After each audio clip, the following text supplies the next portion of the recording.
So I got this question from a client yesterday.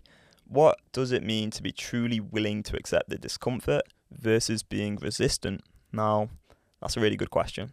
When you are in an addiction, what you're going to have is this constant wanting to engage. And you're also going to have this constant wanting to not engage. Like, you don't want the consequences because the consequences are just destroying your life.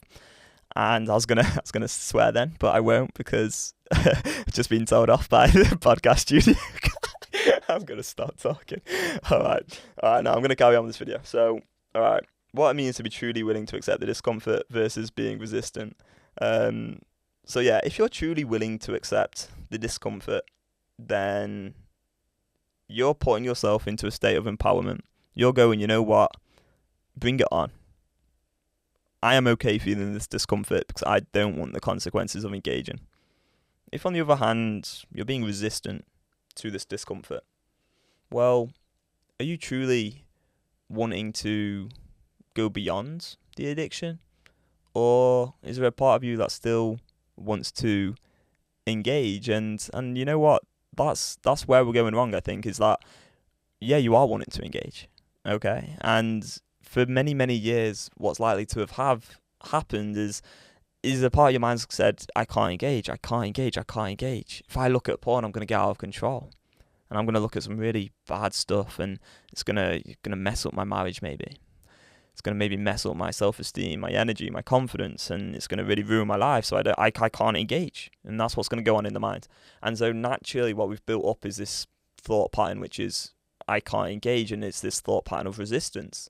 It's essentially, I can't do this thing, I want to do it, I can't do it. And you go back and forth between I can't and I won't, and I want to, and all of this, and it's just like this constant conflict going back and back and back, and you've got this like tightrope, and it's like there's two sides, the wanting and then the I can't, and oh God, that's resistance. That is the resistance right there.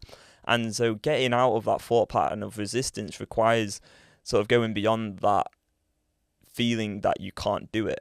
It's about getting out of deprivation. I think when you realize that you can do it, the tightrope ceases to exist, because it's, I want to do it, I can do it. Okay, well then I'm on the same side, and it's like you're just pulling freely. There's no resistance anymore because you want to and you can, and that's freedom. And that's why we start our program with going beyond that deprivation thinking. It's absolutely critical. I mean, we have a whole video, like a paid video, on just going beyond deprivation and teaching fact 1 and fact 2. I'll leave a link in the description because it's essential if you want to go beyond any compulsion. You're not, in my opinion, you're not going to go beyond an addiction with resistance. Or even if you do, if you manage to quit an addiction for a few months, I did like 150 something days of like the whole NoFap thing.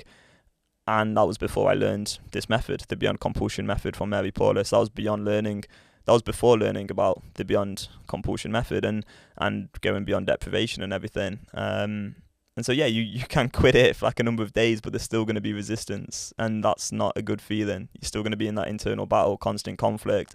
And so it really comes down to, what do you want? Do you want peace of mind, or do you want to just go a certain amount of days without porn and then go back to it and then end up in this indefinite cycle of relapsing and streaks and just ups and downs and unstable mental health?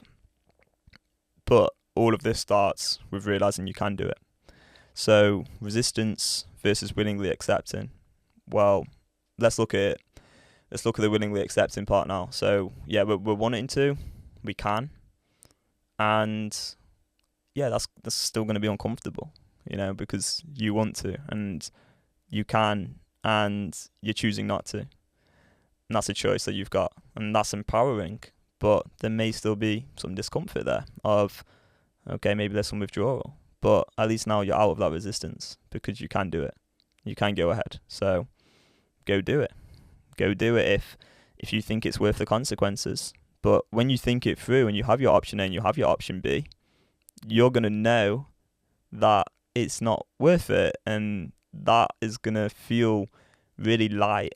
And that's where you're going to connect to your script, and you're going to, connect to option B and go, yeah, actually, this is a choice that I'm making for myself. And I think when you make a choice for yourself and you can see it so clearly of, yeah, I've got that choice, I've got that option, I can engage, and I can also choose not to engage, there's just not really going to be any resistance left, because you're going to know that overall you can do it, but you're going to choose not to. So I hope that makes some sense. It is a little bit difficult to get your head around at first, especially if you've been in the cycle of telling yourself you can't do something for so many years. But I think that's what creates the resistance. I think that's probably the main thing here. And then willingly accepting the temporary discomfort, like how do you actually willingly accept it? Well, yeah, I mean, we all live with discomfort from time to time. So it's just about not fighting it and realising, I'm doing this for a reason. I'm doing this because I want option B. I want to go beyond compulsion. I want to quit this compulsion because the option A is so bad and it's been ruining my life for a long time. And when you can see that option A, you're going to want to willingly accept that temporary discomfort, because you know that through willingly accepting that temporary discomfort, you're going beyond compulsion. You're getting out of the option A, and it may take time. It may take a few weeks, a few months, however long, but you're going to disconnect those addictive neural pathways, and you're going to gain permanent mental freedom and this peace of mind that you may never have even experienced before, because it's very rare to actually go beyond compulsion, and this stuff's not really talked about much. So yeah, I really hope this video helps. I hope it kind of provides some kind of direction of where you're going with feeling that discomfort, and just knowing that you can engage again. And that's kind of the reason you've got that resistance, is from the idea that you can't engage, and the back and forth and the tightrope and everything. If you do want to learn more about the Beyond Compulsion method, I'll leave a couple links in the description. You can either choose to take the quiz and get a score out of 100, and I'll send you an email with some more personalised sort of help based on that score, or you can watch the free training video, and that will help a lot, and that's created by me and my mentor, Mary Paulus. Thanks for watching, and I'll see you in the next video. Bye bye.